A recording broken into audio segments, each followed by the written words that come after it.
بسم الله الرحمن الرحيم. الطلاق مرتان فإمساك بمعروف أو إحسان. صدق الله العلي العظيم وصدق رسوله النبي الأمين الكريم الرؤوف الرحيم.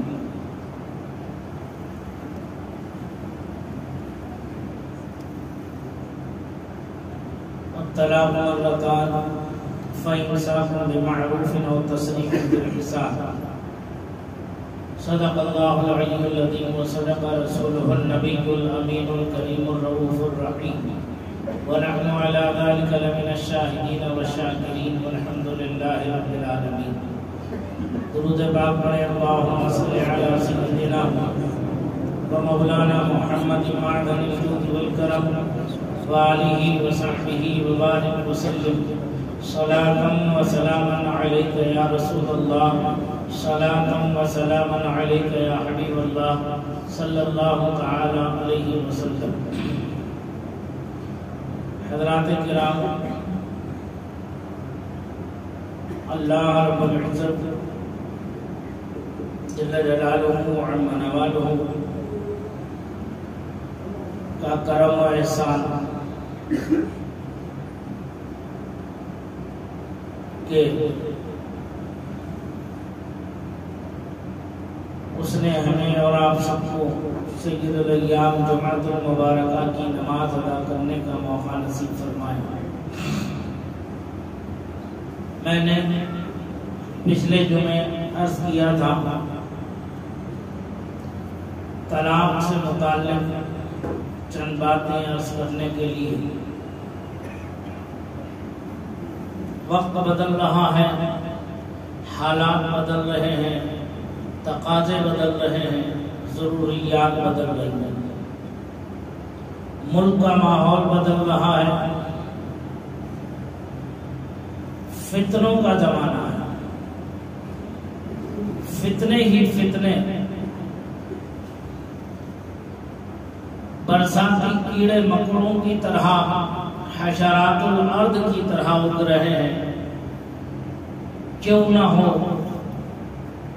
سید المرسلین خاتم النبیین طٰہٰ و یاسین حضور سید عالم نور مجسم صلی اللہ تبارک و تعالی علیہ وسلم کا فرمان ذیشان ہے کہ قرب قیامت کی نشانیوں میں سے ایک نشانی یہ بھی ہے کہ فتنے کثرت سے اٹھیں، بے شمار فتنے اٹھیں، ایسے کہ رات کے اندھیرے میں فتنے پیدا ہوں گے اور صبح کی روشنی تک وہ جمع ہو جائیں گے اور جو ہے اپنی انتہا کو پہنچ جائیں گے. آج اسے سمجھنا بہت آسان ہے. 1400 سال پہلے آقا کائنات نے فرمایا تھا جوتے کا تسمہ بولے گا، رانے بولیں گی، دیوار پکھے بولیں گے، اس سے آوازیں آئیں گی. سب کچھ ہو رہا ہے آج کے زمانے میں. آپ اپنے گھر میں کیا کہہ رہے ہیں، کیا بول رہے ہیں، حتیٰ کہ آپ کیا سوچنا چاہتے ہیں، آپ کی سوچ پر بھی پابندی لگائی ڈالے گی. اور آپ کے ذہن میں کیا پلان بنایا جا رہا ہے، اس پلان کو بھی برقی رفتار کے ساتھ اسے سمجھنے کی کوششیں کی جا رہی ہیں. دنیا کہاں سے کہاں ترقی کر چکی ہے، کہاں سے کہاں پہنچ گئی. سوشل میڈیا کا زمانہ ہے، انٹرنیٹ کا زمانہ ہے. جس طرح سے اسکول کی کتابوں میں بچپن میں پڑھا کرتے تھے کہ کسی شخص نے جو ہے شہد لگا کے دیکھا کہ کیا ہو رہا ہے دیکھتے ہیں، تو وہ شہد کو کھانے کے لیے مکھی آ گئی، مکھی کو کھانے کے لیے چھپکلی آ گئی، چھپکلی کے پیچھے دوسرا تیسرا چوتھا، اسی طرح سے ایک لمبی قطار اس کے پیچھے جم گئی.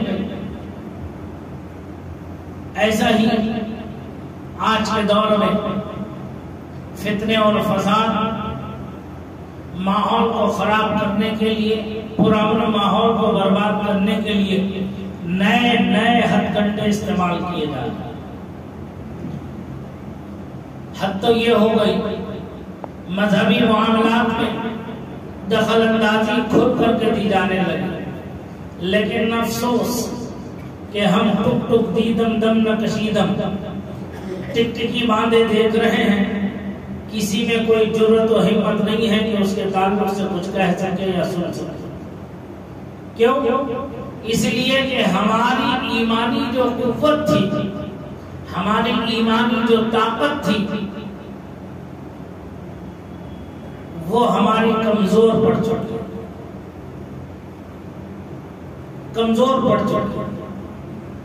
کیوں کمزور ہو گئی؟ اس لیے کمزور ہو گئی کہ ہم نے اللہ اور اس کے رسول کی اطاعت و فرما برداری سے روگردانی کری، چہرہ پھیر لیا۔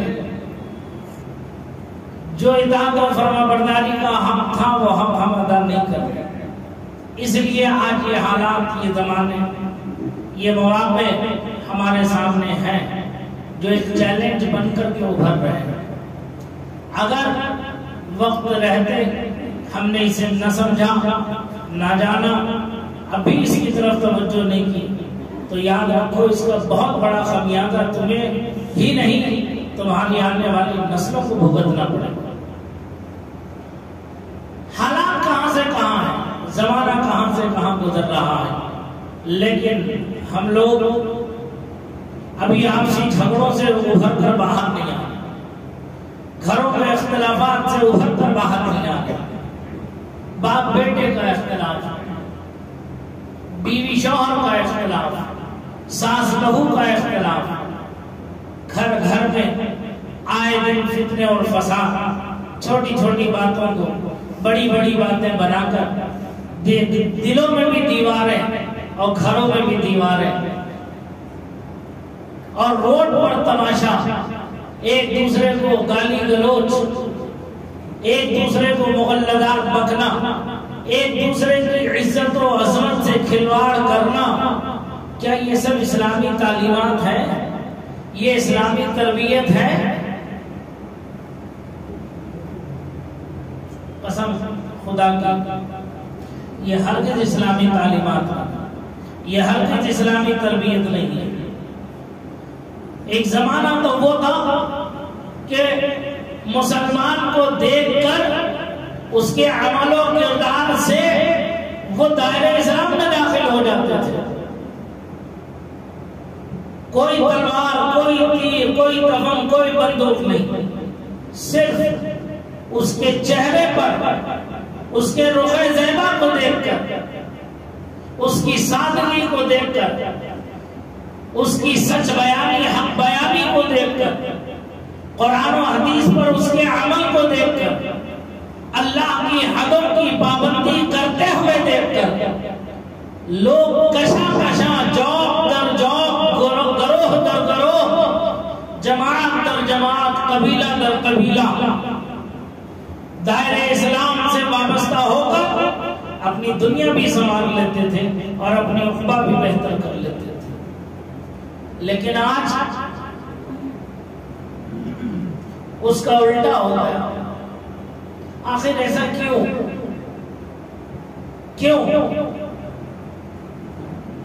میں ابھی دیکھتا ہوں بہت سے میرے یہاں نماز میں حاضر ہونے والے میرے احباب مقتدی ہر جمعہ پابندی سے آتے ہیں، ہر جمعہ گفتگو سنتے ہیں، گفتگو کا احساس بھی کرتے ہیں، کہتے بات صحیح نہیں ہے، جو ہو رہا ہے ماحول اسی پر گفتگو ہو رہی ہے، لیکن اصلاح کا جب نمبر آتا ہے تو ذہن میں یہ بات پیدا ہوتی کہ وہ سدھر جائے تو محلہ سدھر جائے گا، وہ سدھر جائے تو خاندان سدھر جائے گا، وہ صحیح ہو جائے تو معاشرہ صحیح ہو جائے گا۔ میرے پیارے عزیزوں، یہ کیوں نہیں ذہن میں پیدا کرتے آپ لوگ کہ میں سدھر جاؤں گا تو کائنات سدھر جائے گا؟ اپنی اصلاح کر لوں تو میرے گھر کی اصلاح ہو جائے گی، میرے خاندان کی اصلاح ہو جائے گی، میرے بیوی بچوں کی اصلاح ہو جائے گی، میرے معاشرے محلے کی اصلاح ہو جائے گی، میں خود کیوں نہیں سدھروں؟ ضرورت بھی محسوس کرتے ہیں، کہتے بھی ہیں کہ گفتگو صحیح ہو رہی ہے، ایسی ہونا بھی چاہیے، ہر مسجد سے یہ آواز اٹھنا چاہیے، ہر عالم دین کو اسی طرح گفتگو کرنا چاہیے، یقیناً کرنا چاہیے، یہ ان کا اپنا فرض منصبی ہے۔ جو بھی علماء، ائمہ، خطباء، مقررین ہیں، نائبین رسول ہیں، ان کی سب سے پہلی مذہبی بنیادی ذمہ داری پہلے خود کی اصلاح اور پھر قوم کی اصلاح، یہ دونوں ان کے اوپر لازم و ملزوم ہیں۔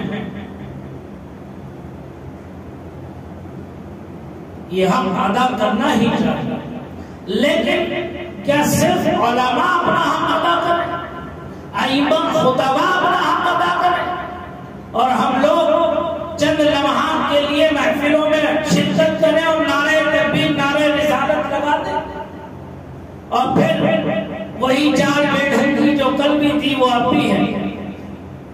تو کیا اس طرح سے زندگی گزارنے سے ہماری زندگی کامیاب ہو جائے گی؟ سوچئے، سوچئے، ذہن کو حاضر رکھیے اور کیجئے۔ قرآن میں فرمایا وَلَا تُلْقُوا بِأَيْدِيكُمْ إِلَى التَّهْلُكَةِ، جان بوجھ کر تم اپنے آپ کو ہلاکت میں نہ ڈالنا۔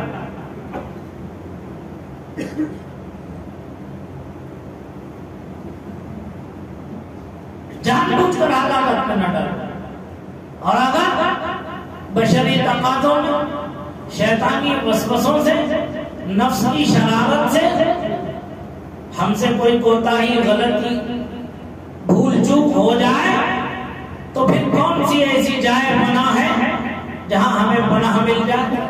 کون سی ایسی جگہ ہے جہاں جانے سے ہماری اصلاح ہو جائے، ہمارے گناہوں کا مداوع ہو جائے، اللہ تعالیٰ اس کے ذریعے ہماری بخشش و مغفرت فرما دے؟ ہم یہ رہبری کہاں سے حاصل کریں، کس سے حاصل کریں؟ تو قرآن فرماتا ہدی للناس، قرآن جو ہے یہ لوگوں کی ہدایت کے لیے تو آیا ہے۔ تو اگر کہیں رجوع کرنا ہے تمہیں، کہیں دیکھنا ہے تمہیں، تو تم قرآن مقدس کی تلاوت کرو، قرآن مقدس کو سمجھنے کی صلاحیت پیدا کرو۔ حضرت امام محمد محرر مذہب حنفی، امام الائمہ سراج الامہ، امام اعظم ابو حنیفہ رضی اللہ تبارک و تعالی عنہ کے شاگرد رشید، آج پوری دنیا سنیت پر، حنفیت پر ان کا سب سے بڑا احسان ہے۔ مذہب حنفی کو پہنچانے والی ذات ہی وہ فرماتے ہیں اگر میرے گھوڑے کا تھنگنا بھی اگر گم جائے گا تو میں اسے بھی قرآن سے نکال لوں گا کہ وہ کہاں۔ سمجھ میں آنے والی؟ تو ہر چیز کا واضح روشن بیان قرآن کریم کے اندر۔ تو ہدایت کہاں سے ملے گی؟ جب جانوں پر ظلم ہو جائے، ہم اپنے آپ پر ظلم، یہ ظلم ہی تو ہے ہمارے اوپر، اپنے آپ پر ہم ظلم کر رہے ہیں۔ اللہ اور اس کے رسول کی نافرمانی کر کے ہم کسی دوسرے کا نقصان نہیں کر رہے ہیں، بلکہ ہم اپنی ذات کا نقصان کر رہے ہیں، اپنے آپ کا نقصان کر رہے ہیں۔ جہنم کے قریب ہم اپنے آپ کو لے کر کے جا رہے ہیں، جبکہ اللہ کے رسول نے فرمایا تھا کہ جو ہے تم جہنم کے گڑھے کے قریب پہنچ چکے تھے، میں نے تمہارا بندے کمر پکڑ کر کھینچے، جہنم سے تمہیں بچا دیا۔ قرآن فرماتا ہے وَلَمُوا أَنفُسَهُمْ جَاءُوكَ فَاسْتَغْفَرُوا اللَّهَ وَاسْتَغْفَرَ لَهُمُ الرَّسُولُ لَوَجَدُوا اللَّهَ تَوَّابًا رَحِيمًا۔ جب یہ لوگ اپنی جانوں پر ظلم کر لیں، اپنے آپ پر ظلم کر لیں، جاءوك اے میرے حبیب، یہ عافیت چاہتے ہیں، سلامتی چاہتے ہیں، امن چاہتے ہیں، نجات چاہتے ہیں، بخشش چاہتے ہیں، مغفرت چاہتے ہیں، تو جاؤں کا انہیں آپ کے در دولت پر حاضر ہونا پڑے گا. جائے بنا جائے امن دربار رسالت ہے، بارگاہ رسالت ہے. تو جاؤں کا آپ کے در دولت پر حاضر ہونا پڑے گا. جب آپ کے در دولت پر حاضر ہو جائے تو یہی کافی نہیں. نہ جانے آج کتنے حج کے لیے جا رہے ہیں. بہت سے بدبخت تو ایسے ہیں کہتے ہیں مدینہ جانا کوئی فرض نہیں ہے، ضروری نہیں ہے. روضہ رسول پر حاضری کوئی ضروری اور لازم نہیں ہے. صرف مسجد نبوی کا حکم ہے کہ مسجد نبوی میں 40 نمازیں پڑھ لو کافی ہو جائے گا. وہاں جا کر فاتحہ پڑھنا، سلام پڑھنا، نظر و نیاز کرنا یہ سب درست نہیں ہے. وہ بدبخت ہے وہ لوگ، بدعقل ہے وہ لوگ. قرآن کہہ رہا ہے جاؤ گا آپ کے در دولت پر حاضر ہونا، آپ کی بارگاہ میں حاضر ہونا. اور صرف حاضر ہونے سے کام نہیں چلے گا. اور حاضر ہو کر جب یہ اللہ سے بخشش و مغفرت چاہے، استغفر اللہ، اللہ سے بخشش و مغفرت چاہے تو شرط ہے فاستغفر لهم الرسول کہ رسول بھی ان کی سفارش کر دے. صرف ان کے چاہنے سے کچھ نہیں ہوگا. جبکہ رسول اللہ صلی اللہ علیہ وسلم ان کی سفارش فرما دے تو لوجد اللہ توابا رحیما، اللہ تعالیٰ کو بہت توبہ قبول کرنے والا مہربان پانا. تو ہمارے لیے ہدایت کا ذریعہ قرآن و سنت ہے. ہم پر حکمرانی قرآن و سنت نہیں ہونا چاہیے، نہ کہ دنیا داروں. حالات کدھر گزارا، ماحول کدھر گزارا. ہم ابھی تک اپنے جھگڑوں سے ابھرتے ہیں.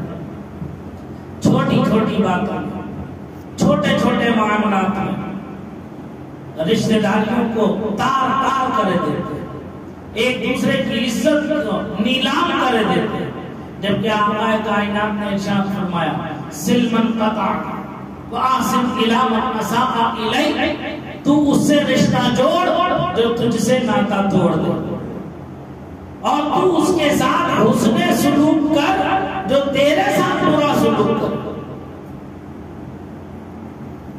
آج سمدھیانوں کے جھگڑے، دامادوں کی ڈیمانڈیں بڑھ گئی، مانگ بڑھ گئی، سسرال والوں کی مانگیں بڑھ گئی.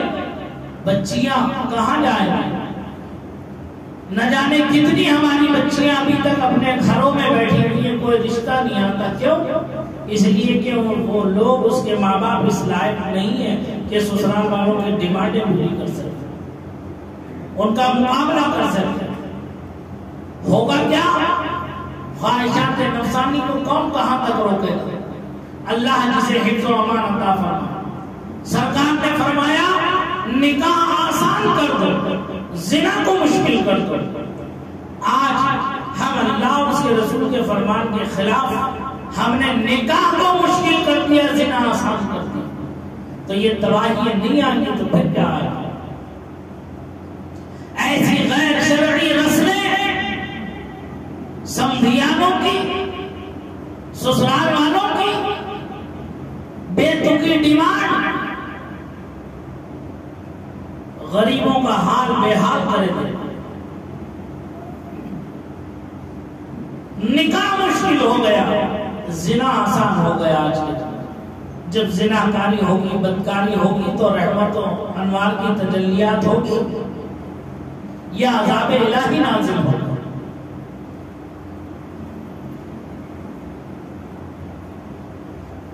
مجھے حیرت ہوتی، افسوس ہوتا ہے سن سن کے.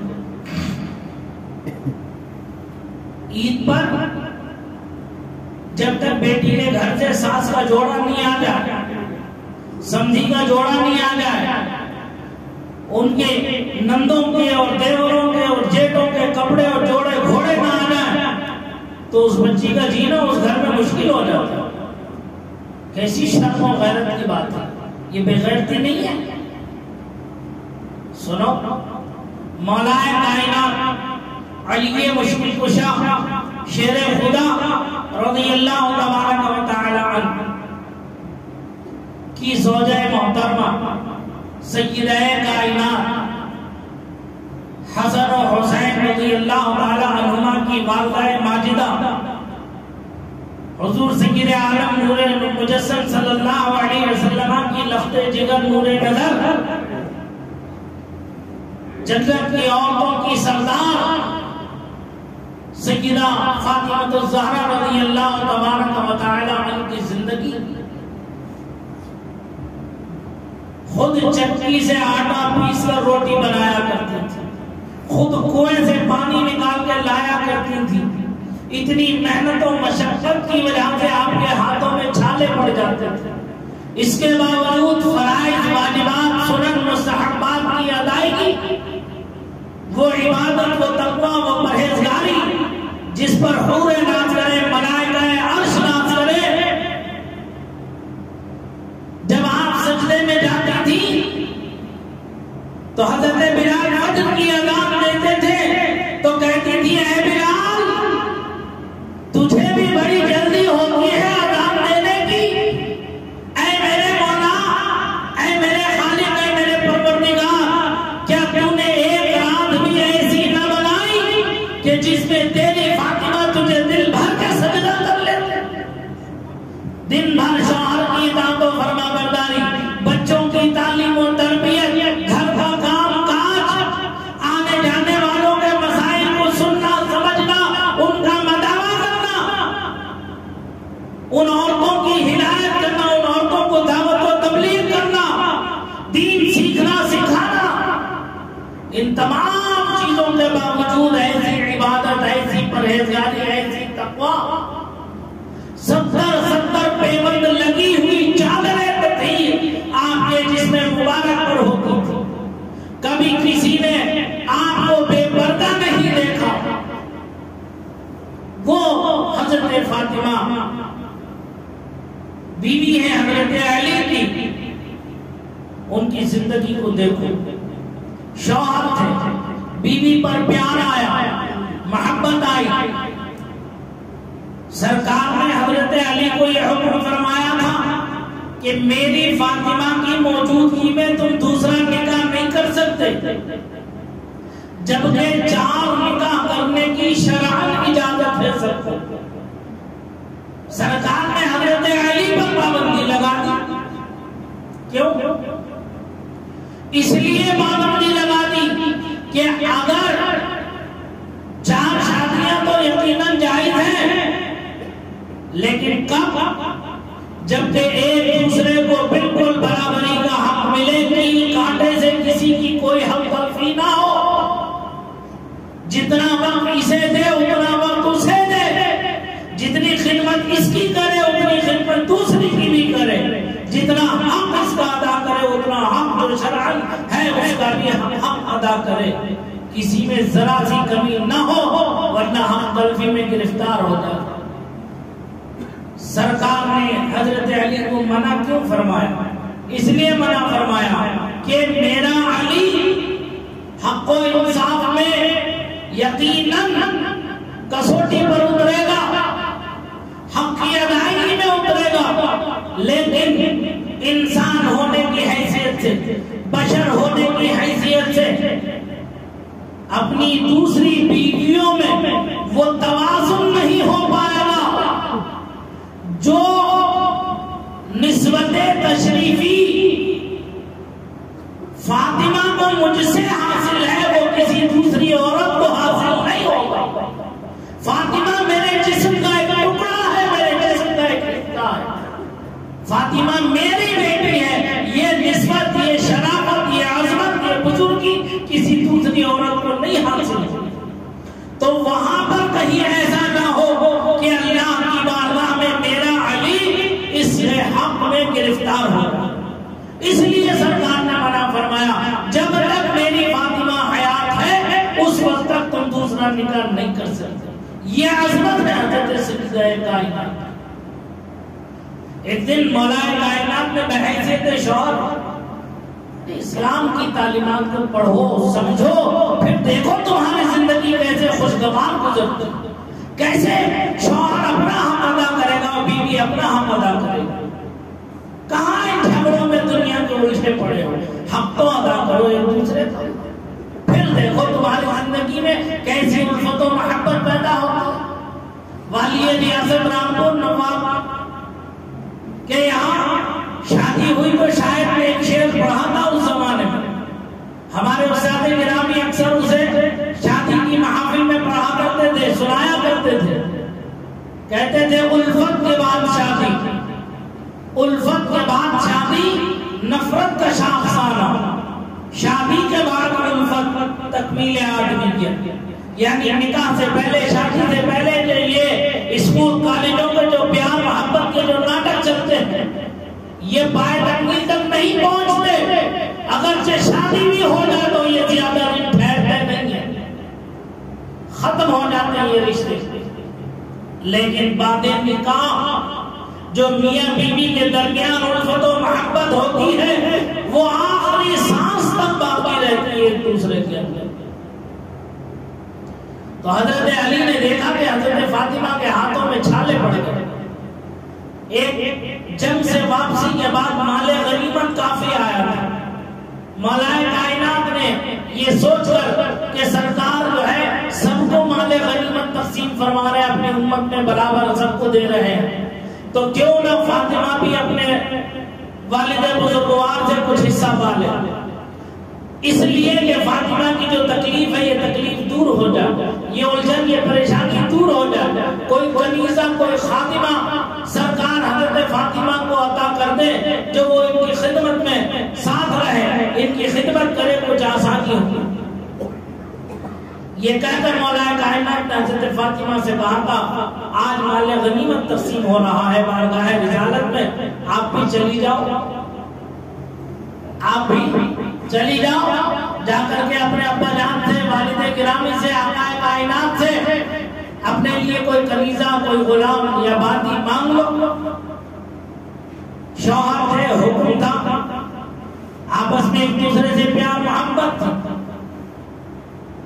سرکار کے در دولت پر حاضر ہوئی حضرت فاطمہ.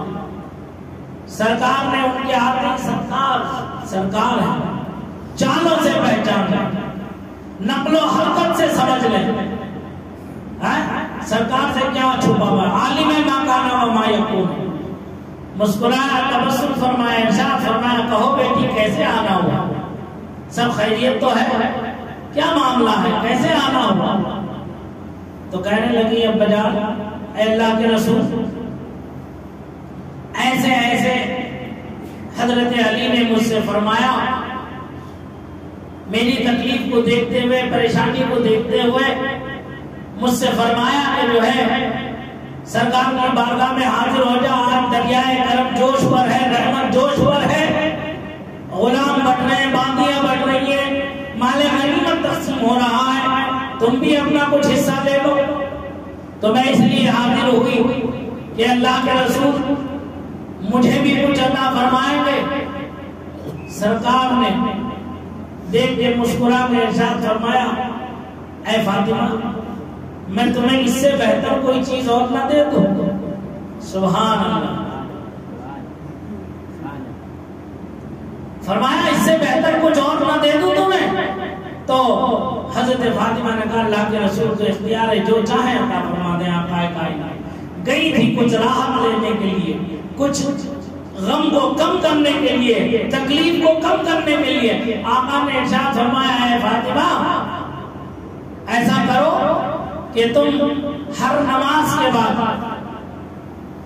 33 مرتبہ الحمدللہ، 33 مرتبہ سبحان اللہ، 34 مرتبہ اللہ اکبر کی تسبیح پڑھ لیا کرو. یہ تمہارا سارا غم نڈھال یہ جو ہے دور ہو جائے گا. گئی تھی باندی لینے کے لیے، غلام لینے کے لیے، سرکار نے وظیفہ عطا کر کے بھیج دیا. اسی کو تسبیح فاطمہ کہا جاتا ہے. اسی لیے کہا جاتا ہے جو نمازوں کے بعد ہم پڑھتے ہیں یہ وہ تسبیح فاطمہ ہے جو سرکار نے اپنی فاطمہ چہیتی بیٹی کو عطا فرمایا تھا. غم کو دور کرنے کے لیے، تکلیف کو دور کرنے کے لیے. اور فرمایا گیا ہے جو ہر نماز کے بعد یہ 100 مرتبہ پڑھے گا تو جنت میں 100 در اللہ تعالیٰ اس کے لیے اگائے گا. جب زمین ہوگی تبھی تو ہوگا نا. جب ہم پڑھیں گے تبھی زمین ملے گی. جب زمین ملے گی تو درخت ہو گئے. ہمارے پاس وقت ہی نہیں ہے. امام صاحب سلام پھیر کے دعا بھی نہیں کرتے, نہ جانے کتنے اٹھ کے بھاگ جاتے باہر. تسبیح پڑھنا تو بہت دور کی بات, مسجد میں بیٹھنا تو بہت دور کی بات. سلام پڑھتے ہی ہاتھ منہ پہ پھیرا, پتہ نہیں کیا پڑا, سیدھے نکلے باہر کو بھاگ گئے. جب آپ نے جیسے قید خانے سے چھوٹ کے بھاگ گئے. تو یہ تسبیح ہے فاطمہ سرکار نے عطا کی. حضرت فاطمہ کا تشریف لیا. معلوم ہے سرکار نے ایسا کیوں کیا؟ عالم مکان و مایہ, وہ جانتے تھے, وہ دیکھتے تھے. سرکار نے اپنی نگاہ نبوت سے دیکھا کہ اگر آج میں اپنی فاطمہ کو علی شوہر کے بھیجنے پر کچھ دے دوں تو میری امت کے شوہر اسے دلیل بنا لیں گے, اسے مثال بنا لیں گے, اور یہ کہیں گے کہ جب علی جیسا عظیم المرتبہ صحابی رسول داماد رسول نے حضرت فاطمہ کو ان کے والد گرامی کے گھر کچھ لینے کے لیے بھیجا تھا, آج ہم بھیج رہے بیٹی کو لینے کے لیے, تو کون سا برا کر دیا؟ یہ نذیر بنا لیں گے اس امت کے یہ بے غیرت. اس لیے سرکار نے کچھ نہ دے کر کے اس دروازے کو ہی بند کر دیا, اور حضرت فاطمہ کو تسبیح فاطمہ عطا کر کے روانہ فرما دیا. جو طے کر کے لے وہ رشوت, جو مانگ کر کے لے وہ بھی, جو بلا طلب ملے وہ تحفہ ہے, ہدیہ ہے. لینا بھی سنت, دینا بھی سنت. آج ہمارا یہ معاشرہ کیسے بگڑ رہا ہے, کیسے غیر ضروری مطالبات ہمارے نوجوان یا ہمارے بڑے بوڑھے اپنی صرف جھوٹی ادا کے لیے, اپنی جھوٹی شان کے لیے ایک دوسرے کی عزتوں سے کھلواڑ. ارے 4 مہینے نہیں گزر رہے ہیں شادیوں کو, طلاق کی نوبتیں آ گئی. کیا ہوگا ہمارے اس معاشرے کا بتاؤ؟ اور کرو ذرا, ٹھنڈے دل سے سوچو. میری بات غلط تو نہیں ہے نا؟ اگر غلط ہے تو مجھے ابھی بتاؤ, میں واپس لے لوں. بعد میں باہر جا کر چغلی نہ کرنا, غیبت نہ کرنا, گناہ میں ملوث نہ ہونا. کہہ دینا سید صاحب آپ نے جو کہا یہ غلط کہا ہے. کیا یہ حقیقت نہیں ہے جو گزر رہا ہے ماحول؟ یہ واقعی ماحول ایسا گزر نہیں رہا ہے ہمارا. تو یہ کب کو سدھرے گا, یہ کب کو سمجھے گا؟ یہ جمعے کا ایک دن آتا ہے جس میں مجھے کچھ کہنے کے ضرورت پیش آتی ہے, کہہ دیتا ہوں. مجھے کسی کی پرواہ نہیں ہے, کوئی راضی ہوتا رہے, ناراض ہوتا ہو جائے, لیکن میں اپنا فرض منصبی ضرور نبھاؤں گا. جہاں تک اصلاح کی ضرورت ہے کرتا رہوں گا, قدم بقدم تمہاری رہنمائی کرتا رہوں گا. مانو نہ مانو, سمجھو نہ سمجھو, یہ تو تمہاری اپنی عقلوں پر منحصر ہے, اپنی سوچ اپنی فکر پر منحصر ہے. دوسرا کوئی کیا کہتا مجھے اس سے کوئی پرواہ نہیں, میں کیا کہہ رہا ہوں, میں کیا کر رہا ہوں, مجھے اس کا جواب دے ہونا. تو سوچو سمجھو, 4 مہینے نہیں گزرے. ایک کاغذ کے ٹکڑے کے نہیں ہونے کی وجہ سے گھروں میں جھگڑے, طلاق کی نوبت. ایک دعوت نہیں ہونے کا, کیا دعوتیں ہیں یہاں, ایک دعوت نہیں کرنے کی وجہ سے غلطیاں. شوہر اب 4 بیٹیاں ہیں, 4 سمدھیانے ہیں, چاروں کے مزاج الگ الگ ہیں, ایک ہوتے ہیں. ہر ایک کوئی نٹکھٹ ہوتا ہے, کوئی بڑا مٹی و فرما بردار ہوتا ہے, کوئی کچھ بدتمیز ہوتا ہے, یا کوئی کسی کا مزاج بگڑا ہوا ہوتا ہے. تو اب ایک باپ 4 بیٹیاں, اسے چاروں بیٹیوں کو نبھانا ہے, چاروں دامادوں کی عزت کرنا ہے. تو اب اس میں اگر کوئی داماد یہ سمجھے کہ مجھے نظر انداز کر کے دوسرے داماد کو جو ہے اسے جو ہے اپنی نظروں میں چڑھا لیا. دیکھو کچھ بگڑے ہوئے لوگوں کو نکیل ڈالنے کے لیے جہاں جیسی ضرورت ہوتی ہے وہاں ویسا کام کیا جاتا ہے. جہاں جیسا موقع, جیسا محل ہوتا ہے, جیسی ضرورت, جیسا تقاضا ہوتا ہے, اس تقاضے کو پورا کیا جاتا ہے. اس میں ہمیں برا نہیں ماننا چاہیے, ہمیں غلط فکر, غلط سوچ قائم نہیں کرنا چاہیے. ارے وہ بھی تو تمہارے باپ کے درجے میں, اگر تمہارے باپ 4 بھائیوں میں اگر کوئی فیصلہ لے لے تو کیا کوئی بیٹا یہ کہے گا کہ میرے باپ نے میرے ساتھ برا کیا؟